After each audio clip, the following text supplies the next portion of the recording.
Bismillahirrahmanirrahim. Saya lanjutkan. Hari ini kita membahas tentang eee, hal-hal yang dimakruhkan ketika puasa. Makruhatus shaumi samaniyah. Hal-hal yang dimakruhkan ketika puasa itu di sini di kitab Takrirat ini ada 8. Makruh seperti yang kita ketahui, makruh itu sesuatu yang apabila dikerjakan tidak dapat apa-apa, tapi jika ditinggalkan akan lebih baik dan mendapatkan pahala. Kalau dauhnya Syekh Salim Asy-Syatiri itu, sebaiknya hal yang makruh itu sebaiknya kita tinggalkan jika tidak ada ketentuan syariat yang benar-benar urgent.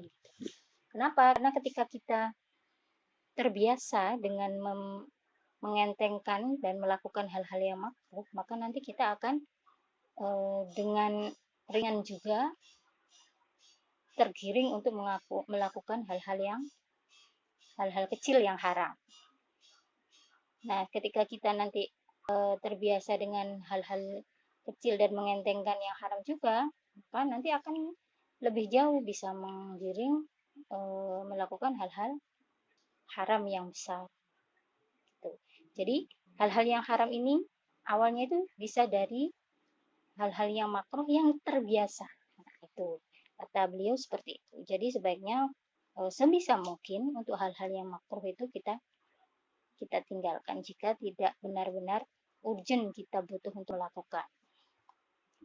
Oke, di sini ada 8. Yang pertama al-alqu. Aimadhuhu biduni ayam fasila minhu syai'un ilal jaw.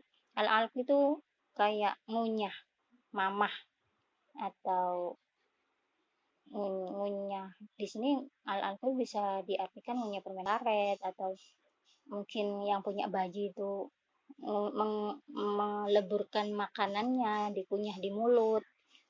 Itu sebenarnya hukumnya makruh. Makruh itu ya kalau dilakukan, kalau urgent ya monggo. Tapi kalau bisa ditinggalkan ya sebaiknya ditinggalkan. Misal anaknya nggak bisa makan yang kasar-kasar, akhirnya dikunyahkan dulu bajinya. Nah, seperti itu. Ini kalau keterangannya aimadhu biduni ayam fasila minhu syai'un ila selama mengunyahnya itu tidak sampai masuk ke lubang mulut, itu makruh. Tapi kalau wa illa soro muftiron. Tapi kalau sampai masuk, nah itu bisa menjadi batal puasanya. Itu ya, jadi mengunyah atau mamah atau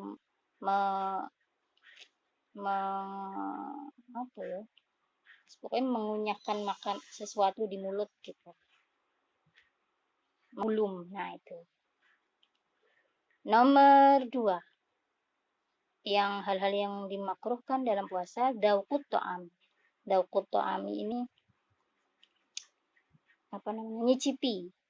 nyicipi makanan biduni hajatin ma'adami usuli syai'in ilal jauh. Mengicipi makanan tanpa ada hajat. Selama tidak masuk ke lubang mulut atau ke tenggorokan. Itu makruh hukumnya. Tapi kalau masuk ya batal puasanya. Gitu. Jadi mencicipi makanan apapun alasannya itu sebenarnya memang makruh. Jadi kalau kita masak ya udahlah, nggak usah diicipi. Nanti yang makan apapun kan dimakan kan ya kalau lapar. Kalau saya pribadi sih nggak pernah ngicipi masakan saya, ya udahlah seadanya, sekira-kiranya aja lah. Biasanya kalau masakan kalau dimasak dengan ikhlas, bahagia, insya Allah enak lah rasanya. Nomor 3, hal-hal yang dimakruhkan adalah al-ihtijam. Al-ihtijam itu bekam. Tahu bekam kan ya? Ikhrajud dam atau mengeluarkan darah. Wa yukrahu khurujan minal khilafi. Sebenarnya bekam ini ikhtilaf atau khilaf untuk di kalangan para ulama. Wa li'annahu yurisud. Kenapa kok bekam ini makruh? Karena itu bisa melemeskan gitu loh. Jadi badan kita itu terasa lebih lemes, lebih lesu. Puasa itu udah lemes, di bekam juga kan jadi tambah lemes gitu. Nah, gitu. itu makruh. Kama tukrahu lahul hijama yukrahu lahu ayyahjuma ghairah. Sama halnya makruh ketika kita bekam sendiri atau kita bekam orang lain. Nah, itu sama. Nomor 4. Majul ma'i ba'dal iftar. Majul ma'i ba'dal iftar itu kayak membuang sesuatu dari mulut setelah buka. Ai ikhrajuhu minal fam. Jadi mengeluarkan sesuatu dari mulut setelah buka. Kenapa? Jadi kalau kita udah buka ya jangan dimuntahkan. Gitu. Itu makruh. Kaidahabu ma bihi min barakati shaumi kama qala sahibu safatu. Karena ketika kita memuntahkan sesuatu yang telah kita makan saat buka, itu bisa menghilangkan barokahnya puasa. Yang nomor 5, al-ghuslu bil inghimas. Kalau karena al-ghuslu wajib. Mandi dengan seluruh berenang lah. Nah, mandi dengan menyelam itu makruh hukumnya, walaupun untuk mandi besar. Jadi kalau mandi dengan gayung, mandi pakai air keran, mandi pakai pancuran itu boleh. Tapi kalau sudah menyelam, berenang itu makruh. Apalagi kalau nanti airnya masuk ke telinga atau ke hidung sengaja ataupun tidak, jika dia memang menyelam atau berenang maka batal puasanya.